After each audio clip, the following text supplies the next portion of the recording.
Welcome to a deep dive into the thrilling world of central banking. So, you want to understand this powerful force that shapes the global economy?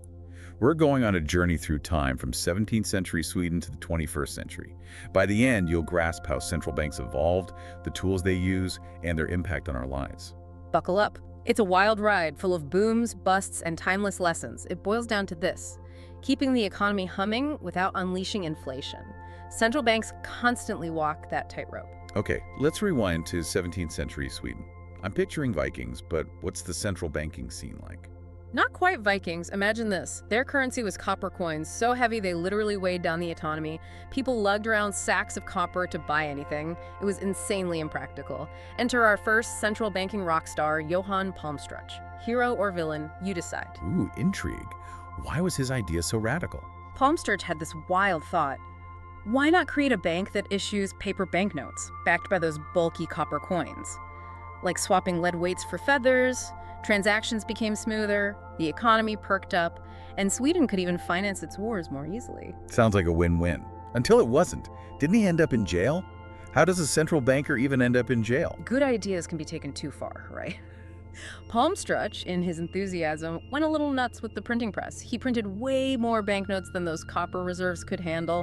Too much money chasing the same amount of goods. That's inflation, right? Bingo! Prices skyrocketed.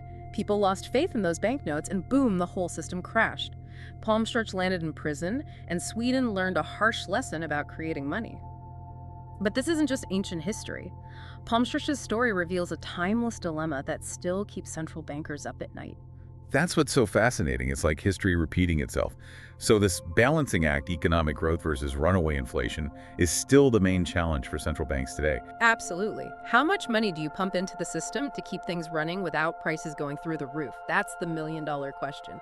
And believe me, that answer affects everything from your interest rates to the price of your coffee. Wow, I never realized how much power these institutions wield. So Palmstruch's story, while a disaster for him, shows the immense power and responsibility that come with central banking. Exactly. He inadvertently gave us a front row seat to the consequences of getting that balance wrong. And that's a lesson worth remembering as we move on to 1860s London. Get ready for another wild ride because we're diving into a full-blown financial panic. Okay, London in the 1860s. I'm imagining top hats, bustling markets, maybe a Charles Dickens novel come to life. What's the central banking scene like across the English Channel? You're pretty close. Picture London, the epicenter of global finance, a whirlwind of deals and fortunes being made. But underneath, there's tension. And then boom, a major bank, Overend and Gurney, collapses. Shockwaves through the entire system. Okay, serious deja vu. Too much risk, not enough caution, and everything collapses. You got it. Overend and Gurney, much like our friend Palmstruch, got a little carried away. Overextended themselves, investments went sour, panic set in, and the whole house of cards fell apart. So what happens? Does the Bank of England just watch it all burn? Here's where our next big name enters: Walter Bagehot. Sharp journalist turned financial sage. He sees this chaos firsthand in his analysis. Legendary. A guidebook for central banking in times of crisis. A guidebook. This sounds important. Tell me more. It is. Bagehot's big idea, we call it Bagehot's dictum, sounds simple. Lend freely, but only to solvent institutions. The Bank of England had to step in, prevent total meltdown, but not just throw money at any failing institution. Solvent, huh? They had to figure out which banks were actually worth saving.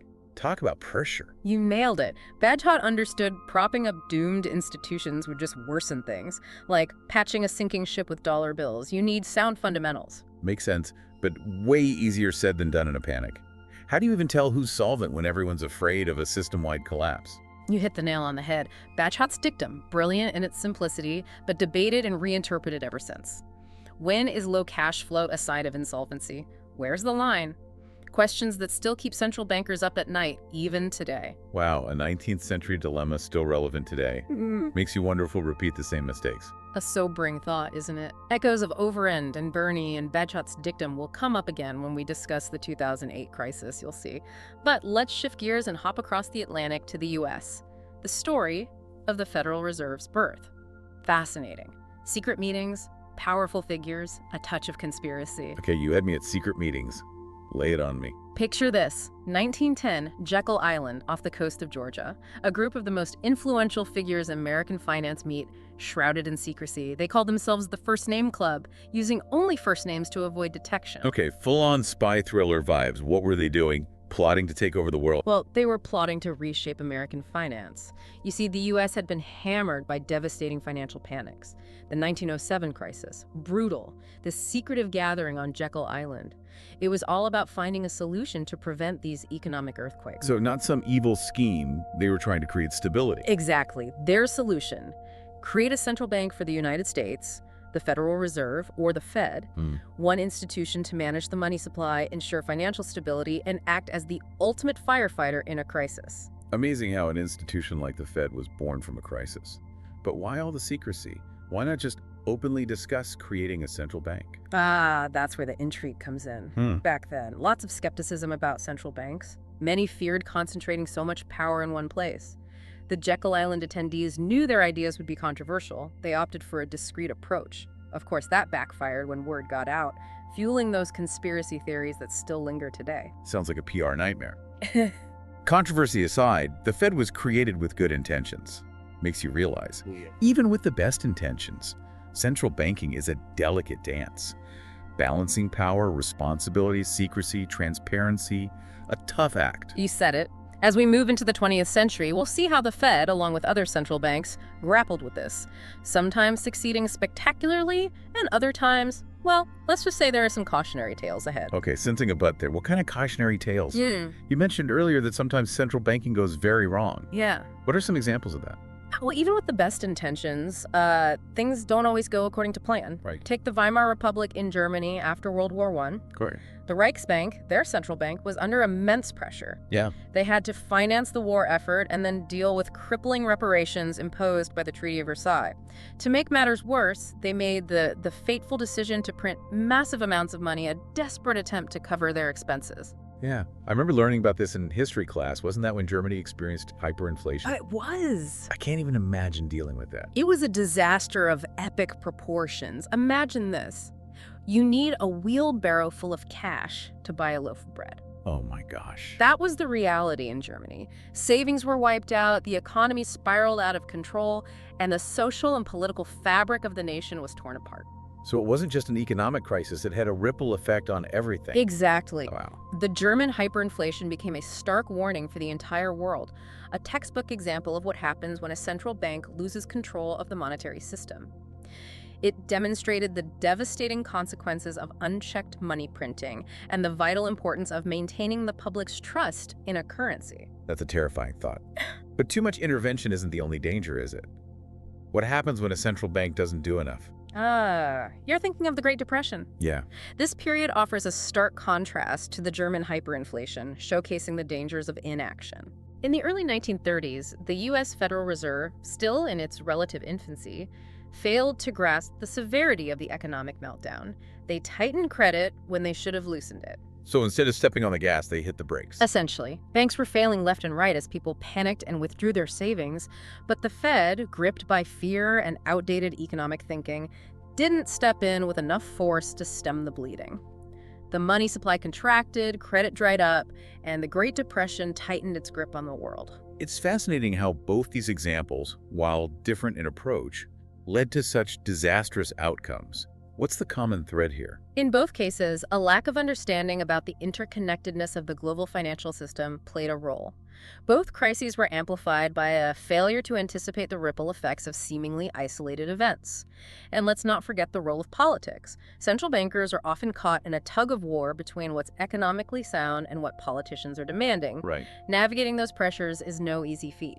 This makes me think of our current situation. We're more globally connected than ever before. Yeah. What happens in one corner of the world can impact everyone. Exactly. Which brings us to a more recent example. The 2008 global financial crisis. Remember this one? How could I forget? I was glued to the news, watching in disbelief as it unfolded. It was a perfect storm of factors. Hmm? Housing bubbles, fueled by cheap credit and lax lending standards, were a major catalyst. Mortgages were being handed out like candy. And to make matters worse, these mortgages were bundled together into these complex financial instruments that even experts struggled to understand. Yeah. And when housing prices finally stopped climbing, Everything fell apart. the whole system started to unravel. Lehman Brothers, a giant in the financial world, collapsed, triggering a global panic.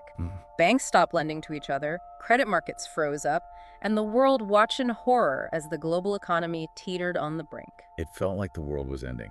So who were the key players trying to prevent total meltdown this time? This is where the story gets really interesting. Think of it as a financial drama with a star-studded cast. Okay. Ben Bernanke, a scholar of the Great Depression, was at the helm of the Federal Reserve. In Europe, you had Jean-Claude Trichet, a staunch advocate for price stability, leading the European Central Bank. And let's not forget Mervyn King, the head of the Bank of England, known for his independent thinking and willingness to challenge conventional wisdom. Wow. These three central bankers, each with their own personalities and approaches, found themselves thrust into the spotlight as they grappled with the worst financial crisis since the Great Depression. So much pressure, so much at stake. They must have felt the weight of the world on their shoulders. What did they do to try to fix it? Well, they knew they had to act decisively. Yeah. And act they did. Interest rates were slashed, trillions of dollars were pumped into the financial system, and they even resorted to unconventional measures like quantitative easing, which, to put it simply, is essentially creating money to buy government bonds and inject liquidity into the markets. Some argued it was a risky move, but it was a testament to their willingness to experiment with new tools in the face of extraordinary challenges. Okay, let's unpack this quantitative easing thing a bit further. Yeah.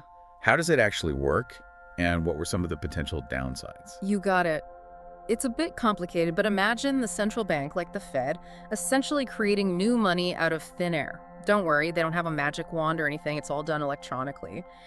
They use this newly created money to buy up government bonds, which increases the money supply and lowers long-term interest rates. The idea is to stimulate lending and investment. It's like giving the economy a shot of adrenaline when it needs it most. Now, the potential downsides. Well, some economists argued it could lead to runaway inflation. Remember our friend Johann Palmstruch. Right.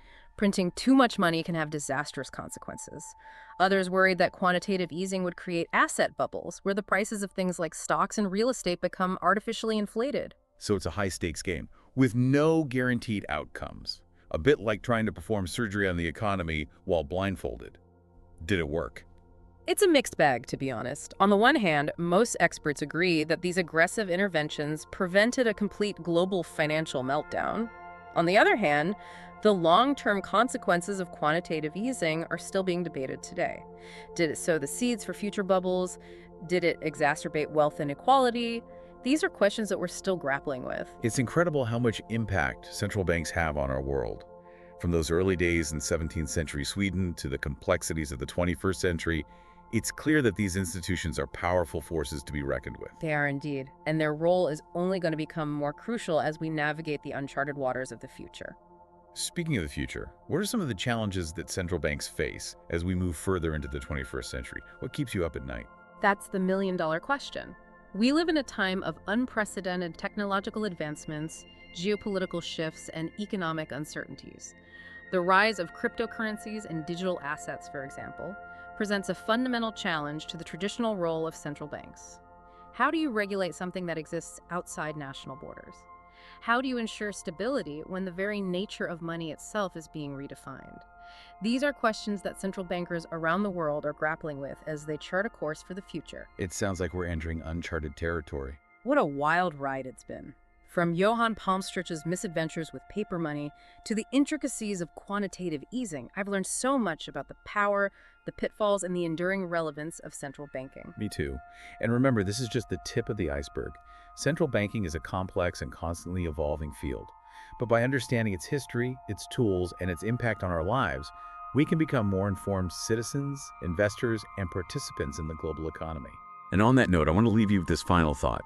As technology advances, globalization intensifies, and the very nature of money continues to evolve, what role will central banks play in shaping the future? Will they adapt and thrive, or will they become relics of a bygone era? The answer to that question is still being written, and it's up to all of us to stay informed, engaged, and curious as we navigate the exciting possibilities and challenges that lie ahead.